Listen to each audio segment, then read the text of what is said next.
آج تیرا حساب شروع ہو چکا ہے اور آج تیرے اعمال کی گواہی دی جا رہی ہے۔ آج کے نوجوان کیا سوچتے ہیں؟ پتہ ہے کیا سوچتے ہیں؟ وہ سمجھتے ہیں کہ جوانی عیش و عشرت کے لیے، جوانی گھومنے پھرنے کے لیے، جوانی نفس کی پوجا کرنے کے لیے، وہ سمجھتے ہیں کہ راتیں گناہوں کے لیے، دن عیاشی کے لیے۔ آج کل کے جوان سمجھتے ہیں کہ آنکھوں کا کام صرف فحاشی دیکھنا ہے، فلمی مناظر دیکھنا ہے۔ وہ سمجھتے ہیں کہ زبان کا کام صرف لوگوں کے دلوں پر تیر چلانا ہے، بک بک کرنا ہے، غیبت کرنی ہے، چغلی کرنی ہے۔ وہ نادان سمجھتے ہیں کہ قدموں کا کام صرف فحاشی کی محفلوں میں جانا ہے۔ وہ بھول چکے ہیں کہ ایک دن یہی آنکھیں، یہی زبان، یہی قدم ان کے خلاف گواہی دیں گی۔ وہ بھول چکے ہیں کہ ایک دن یہی فرشتہ آ کر ان سے یہی سوال کرے گا کہ تم نے زندگی کہاں گزاری۔ لکھنے والے لکھتے ہیں کہ اسی دوران مرنے والے کے پاس دوسرا فرشتہ آ کر اس کے سرہانے کھڑا ہو جاتا ہے۔ پہلے فرشتے نے جو کچھ کہا آپ لوگوں نے سن لیا۔ یہ سن کر مردہ بہت زیادہ شرمندہ ہوتا ہے، شرمندگی کی دلدل میں غرق ہو جاتا ہے۔ اللہ اکبر، اب دھرتی نہیں ہوتی جہاں پر وہ دفن ہو جائے۔ بہت زیادہ شرمندہ ہوتا ہے۔ میں دعا کرتا ہوں اللہ ہمیں اس دن کی شرمندگی سے بچانا۔ کہتے ہیں اسی دوران مرنے والے کے پاس دوسرا فرشتہ آ کر اس کے سرہانے کھڑا ہو جاتا ہے۔ وہ کہتا ہے اے مرنے والے، کہاں گئی تیری کوٹھیاں؟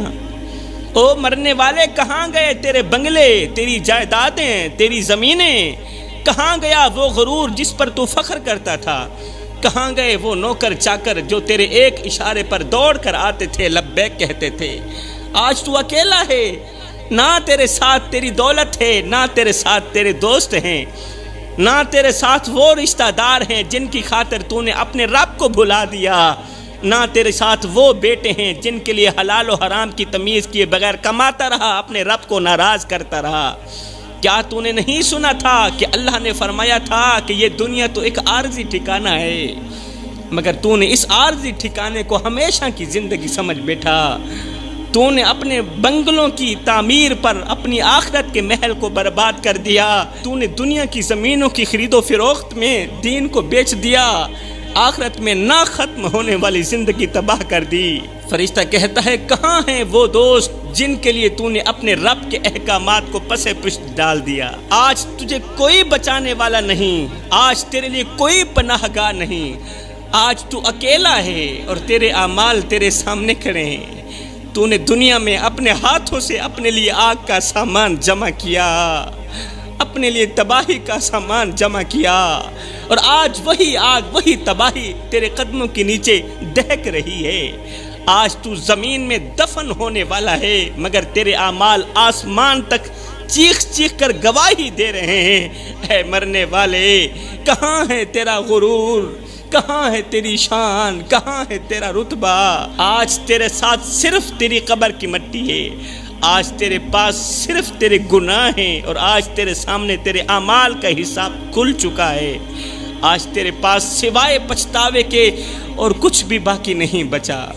کہتے ہیں اسی دوران مرنے والے کے پاس تیسرا فرشتہ آ کر کہتا ہے اے مرنے والے، کہاں ہیں وہ دوست جن کے لیے تو نے اپنے رب کو بھلا دیا؟ کہاں گئی وہ محفلیں؟ تیرے دوست تجھے چھوڑ کر چلے گئے، آج تیرے لب خاموش ہیں، تیری محفلیں ویران ہو چکی ہیں۔ تو نے اپنے رب کی یاد کو چھوڑ کر دنیا کے فریب کو گلے لگا دیا، دنیا بھی تباہ کر بیٹھا، اپنی آخرت بھی تباہ کر بیٹھا۔ اسی دوران مرنے والے کے پاس چوتھا فرشتہ آ کر کہتا ہے اے مرنے والے، کہاں گئے وہ قدم جو تو نے گناہوں کی راہوں پر دوڑائے تھے؟ کہاں گئی وہ رفتار جو تو نے فحاشی کی محفلوں میں چلنے کے لیے استعمال کی تھی؟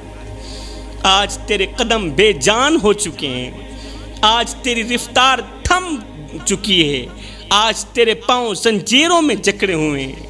تو نے اپنے قدموں کو مسجد کی دہلیز سے ہٹا کر گناہوں کی محفلوں میں موڑا۔ تو نے والدین کی خدمت کے بجائے دوستوں کی خوشامد میں اپنے قدم بڑھائے۔ آج تیری دنیا بھی تباہ ہو گئی، تیری آخرت بھی تباہ ہو گئی۔ اسی دوران مرنے والے کے پاس پانچواں فرشتہ آ کر کہتا ہے اے مرنے والے، کہاں گیا وہ دل جسے اللہ کی محبت سے بھرنا تھا؟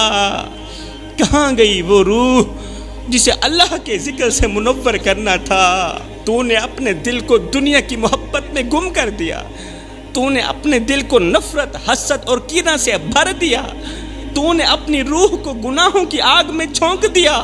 آج تیرا دل سرد ہے، آج تیری روح قید میں ہے، آج تیرے وجود پر پچھتاوے کی مہر لگ چکی ہے۔ اے مرنے والے، آج تیرے لیے نہ کوئی دعا ہے، آج تیرے لیے نہ کوئی معافی ہے، نہ کوئی رحمت، آج تیرے لیے صرف تیرے اعمال ہیں اور تیرے رب کا انصاف باقی ہے۔ اب میں جوانوں کو کچھ کہنا چاہتا ہوں، اے میری قوم کے نوجوانوں، اپنی آنکھیں کھولو، ہاتھ جوڑ کے عرض کر رہا ہوں، اپنی آنکھیں کھولو۔ یہ زندگی کے لمحے تمہارے اور میرے لیے غنیمت ہے، انہی لمحوں میں کچھ کر لو، انہی لمحوں میں کچھ اکٹھا کر لو۔ قبرستان کی مٹی 5 گنہگار لوگوں کو بد دعائیں دیتی ہے، 5 گنہگار لوگوں پر لعنت کرتی ہے، گالیاں دیتی ہے اور ایسی بد دعائیں دیتی ہے کہ ان کی روحیں بھی تڑپنے لگتی ہیں۔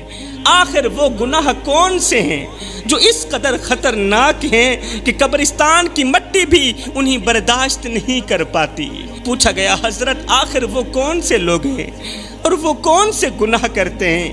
فرمایا، پہلا گنہگار وہ ہے جو مسلسل شراب پیتا رہتا ہے اور بغیر توبہ کے مر جاتا ہے۔ قبرستان کی مٹی ایسے شخص پر لعنت بھیجتی ہے، بد دعائیں دیتی ہے جو ساری زندگی شرابیں پیتا رہا اور پھر بغیر توبہ کے مر گیا۔ اس کی قبر چیخ چیخ کر کہتی ہے، اے شرابی، کیا تجھے نہیں معلوم تھا کہ شراب ہر برائی کی جڑ ہے؟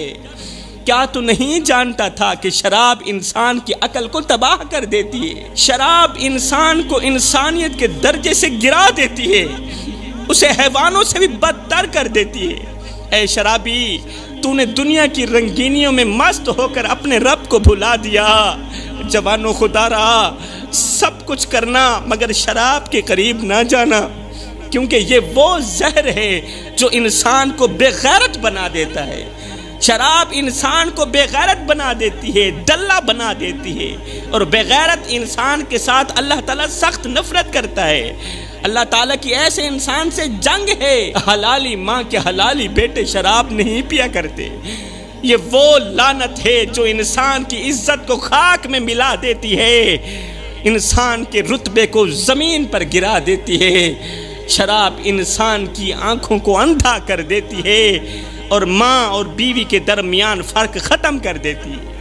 اللہ اکبر۔ یہ تو ہو گیا پہلا انسان جس پر قبر کی مٹی لعنت بھیجتی ہے، بد دعائیں دیتی ہے۔ دوسرا انسان وہ ہے جو والدین کو دکھ دیتا ہے، جو ماں باپ کو دکھ دیتا ہے، ان کی نیندیں حرام کر دیتا ہے، بوڑھے باپ کے سامنے ہاتھ اٹھاتا ہے۔ قبر کی مٹی ایسے نوجوان پر لعنت بھیجتی ہے جو اپنے ماں باپ کو رلاتا ہے، جو نوجوان اپنے ماں باپ کو دکھ دیتا ہے، درد دیتا ہے۔ جوانوں، یاد رکھو، ہر ایک گناہ کی معافی ہو سکتی ہے مگر والدین کا دل دکھانے والے گناہ کی معافی نہیں ہو سکتی۔ اے نوجوان، اگر تو نے ماں باپ کی دعاؤں کو بد دعاؤں میں بدل دیا تو جان لے تیری قبر کی مٹی تجھے سکون دینے کے بجائے تجھے لعنتیں دے گی۔ تو زمین میں دفن ہو جائے گا مگر تیری روح تڑپتی رہے گی، کیونکہ ماں باپ کے دل کو زخمی کرنے والا کبھی سکون کی نیند نہیں سو سکتا، ماں باپ کے دل کو زخمی کرنے والا کبھی سکون نہیں پا سکتا۔ وہ مر بھی جائے تو اس کی قبر کی مٹی اس کے گناہوں کو بیان کرتی رہے گی اور اسے شرمندگی کی دلدل میں پھنساتی رہے گی۔ اے نوجوان، آج بھی وقت ہے، اگر ماں باپ ناراض ہیں تو جلدی کر، وقت ضائع مت کر، اپنے ماں باپ کے قدموں میں گر جا، ان کے پاؤں چوم لے، ان کے آنسو پونچھ لے، ان سے دعائیں لے لے، ورنہ یاد رکھ قبر کی مٹی تیرے گناہوں کی گواہی دے گی اور اس دن تجھے کوئی بھی بچانے والا نہیں ہوگا، کوئی بچانے والا نہیں ہوگا۔ تو دنیا میں تو ویسے ہی برباد ہو گیا، آخرت میں بھی برباد ہو جائے گا۔ اب بات کرتے ہیں تیسرے گنہگار انسان کی۔ تیسرا وہ گنہگار انسان ہے جو شرک کرتا ہے، ہاں اللہ کے ساتھ کسی کو شریک ٹھہراتا ہے۔ وہ اپنی زبان سے اللہ کا نام لیتا ہے مگر دل میں دوسروں کی پوجا کرتا ہے۔ جب خوشی کا وقت آتا ہے تو شرک کا لفظ زبان پر نہیں آتا، اور جب مصیبت آتی ہے، پریشانی آتی ہے تو اللہ کے دروازے کو چھوڑ کر غیروں کے دروازے پر جا کر بھیک مانگتا ہے، ہاتھ پھیلاتا ہے۔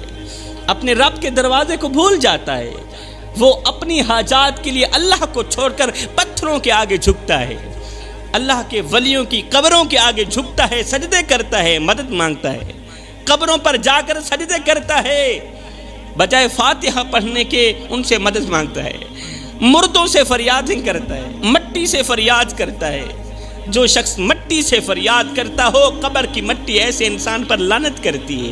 کیا رب سو گیا ہے؟ اللہ کے ولیوں کے مزارات پر جایا کرو، میں خود بھی جاتا ہوں، فاتحہ پڑھا کرو، یا انہی کے صدقے ہدایت کی دعا مانگ کرو کہ اللہ تعالیٰ ان نیک لوگوں کے صدقے مجھے ہدایت عطا فرمائے۔ ایسے نہ کہا کرو بابا جی یہ بھی دے دو وہ بھی دے دو، یہی تو شرک ہے، اسے کہتے ہیں شرک۔ اللہ اکبر۔ چوتھا گنہگار انسان جس پر قبر کی مٹی لعنت بھیجتی ہے، یہ وہ شخص ہے جو اللہ کی نعمتوں کی ناشکری کرتا ہے، جسے اللہ نے صحت دی مگر وہ گناہوں میں ضائع کر دیتا ہے، جسے رزق دیا مگر وہ فضول خرچی میں لٹا دیتا ہے، جسے عزت دی مگر وہ تکبر میں گم ہو جاتا ہے۔ قبر کی مٹی ایسے انسان سے کہتی ہے، اے ناشکر انسان، آج کہاں گیا وہ مال جس پر تو نے غرور کیا تھا؟ آج کہاں ہے وہ ہاتھ جو حرام کی کمائی کے پیچھے لگے تھے؟ آج کہاں ہے وہ ہاتھ جو حرام کمائی سے بھرے ہوئے تھے؟ آج تو خالی ہاتھ ہے، خالی آنکھیں لیے پڑا ہے، تیرے لیے کوئی دعا نہیں ہے، آج تیرے لیے کوئی معافی نہیں ہے۔ فرمایا پانچواں گنہگار انسان جس پر قبر کی مٹی لعنت بھیجتی ہے، یہ وہ شخص ہے جو اپنی فیملی کا حق ادا نہیں کرتا، وہ جو بوڑھے والدین کو چھوڑ دیتا ہے، بیوی کو رلا کر سو جاتا ہے، بیوی کو درد دے کر سو جاتا ہے، بیوی کا حق مار کر سکون سے سو جاتا ہے، بچوں کو یتیموں کی طرح زندگی گزارنے پر مجبور کر دیتا ہے۔ باپ زندہ ہے، بچوں کا حق نہیں دے پا رہا، آج باپ کے زندہ ہونے کے باوجود بھی بچے یتیموں کی سی زندگی گزار رہے ہیں۔ قبر کی مٹی ایسے شخص پر لعنت کرتی ہے۔ فرمایا سب کچھ کرنا، یہ 5 گناہ کبھی نہ کرنا۔ اگر یہ 5 گناہ کرو گے تو یاد رکھنا قبر کی مٹی تم پر لعنت کرے گی، قبر کی مٹی تمہارے حق میں بد دعائیں دے گی۔ اے انسان، آنکھیں کھول اور وہ دن یاد کر جب تو اپنے ہی گھر کے صحن میں بے جان پڑا ہوگا، مرا پڑا ہوگا۔ وہ جو کل تک تجھے چودھری صاحب کہہ کر بلاتے تھے، وہ جو کل تک تجھے ملک صاحب کہہ کر بلاتے تھے، آج وہ کہہ رہے ہیں لاش اٹھاؤ، مردے کی لاش اٹھاؤ، قبرستان لے جاؤ، دیر مت کرو۔ کسی نے تیرے کان میں آ کر کہا، او مرے ہوئے شخص، تو کہتا تھا کہ تیری دولت کبھی ختم ہی نہیں ہوگی، کل تک تو کہتا تھا میرے پاس اتنی دولت ہے کہ میں موت بھی خرید سکتا ہوں، میرے پاس اتنی جائیداد ہے، اتنا پیسہ ہے کہ موت بھی میرے قریب نہیں آ سکتی۔ دیکھ آج موت نے تجھے تیرے ہی گھر میں بے بس کر کے مار دیا۔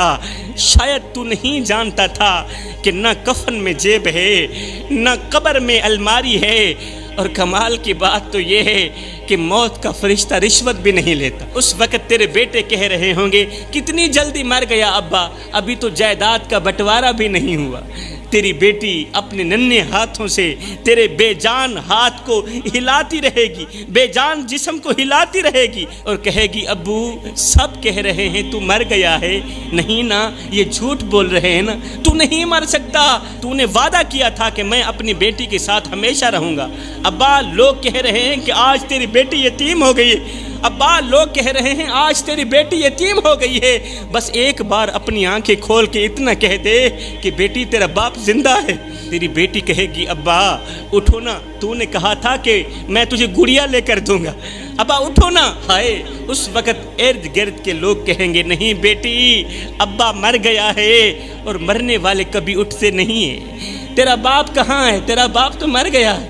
اے بندے جب تو مر جائے گا، وہ بیوی جس سے تو محبت کرتا ہے، جس سے تو پیار کرتا ہے، جس کا ایک آنسو بھی تجھ سے برداشت نہیں ہوتا، وہ بیوی خون کے آنسو بہا کر کہے گی او میرے سرتاج، آج میرے بالوں میں مٹی کیوں بھر گئی، آج لوگ مجھے بیچاری کہہ کر کیوں پکار رہے ہیں، تیرے جسم کو کیا ہو گیا ہے، یہ برف کی طرح کیوں ٹھنڈا ہو گیا، آج میری مانگ کا سندور تیرے جنازے کی مٹی میں کیوں مل رہا ہے۔ ہائے پھر کیا ہوگا، تیرے جنازے کو 4 کندھوں پر اٹھا لیا جائے گا، اس وقت لوگ کہیں گے یہ وہی ہے نا جو کل تک اپنی دولت کے نشے میں پاگل تھا، جو کہتا تھا میں تو قیامت تک زندہ رہوں گا، جو بندے کو بندہ نہیں سمجھتا تھا، یہ وہی ہے نا۔ اے بندے، اے اللہ کے نیک بندے، کوشش کیا کر کہ تیری موت کے بعد کوئی تیرا گلہ نہ کرے، کیونکہ موت کے بعد کیا گیا گلہ مرنے والے کے لیے عذاب بن جاتا ہے۔ پھر کیا ہوگا؟ قبرستان پہنچتے ہی لوگ تجھے زمین پر پٹک دیں گے، وہ زمین جسے تو اپنے جوتوں کے تلے رونتا تھا، آج وہ زمین تیرا بستر بننے جا رہی ہے۔ پھر کیا ہوگا؟ تجھے دفنانے کے بعد تیرے دوست کہیں گے، تیرے عزیز و اقارب کہیں گے چلو بھائی اب کھانے کا وقت ہو گیا ہے، اب ختم پڑھنے کا وقت ہو گیا، اب حلوہ کھانے کا وقت ہو گیا ہے۔ ہائے، لوگ یہ کہتے ہوئے وہاں سے چلے جائیں گے کہ مر گیا ہے تو کیا ہوا، یہ تو نظام چلتا ہی رہتا ہے، کوئی آ رہا ہے کوئی جا رہا ہے، موت تو برحق ہے، یہ مر گیا ہے تو کیا ہوا۔ مطلب یہ ہوا کہ تیرے مرنے کا کسی کو کوئی نقصان بھی نہیں ہوگا۔ لوگ تیری قبر کے اوپر ختم پڑھیں گے، حلوے کھائیں گے، پانی پیئیں گے، اوپر لوگ کھانا کھا رہے ہوں گے، نیچے تو گرمی میں سسک رہا ہوگا، نیچے تو گرمی میں اپنے کیے گا حساب دے رہا ہوگا، اوپر لوگ چائے پی رہے ہوں گے، سگریٹ لگا رہے ہوں گے، سگریٹ پی رہے ہوں گے، نیچے تیرے جسم کو کیڑے کھا رہے ہوں گے۔ اے بندے، نماز پڑھ اس سے پہلے کہ تیری نماز پڑھی جائے، قبل اس کے کہ وہ وقت آئے آنکھیں بند ہو جائیں۔ آج تیرے اور میرے پاس وقت ہے نماز پڑھنے کا، اللہ کے حضور جھکنے کا، توبہ کرنے کا اور آخرت کے لیے کچھ اکٹھا کرنے کا۔ یا اللہ ہمیں آخرت کی فکر کرنے کی توفیق عطا فرما، اللہ ہمیں جلد از جلد توبہ کرنے کی توفیق عطا فرما۔ آمین ثم آمین، وما علینا الا البلاغ المبین۔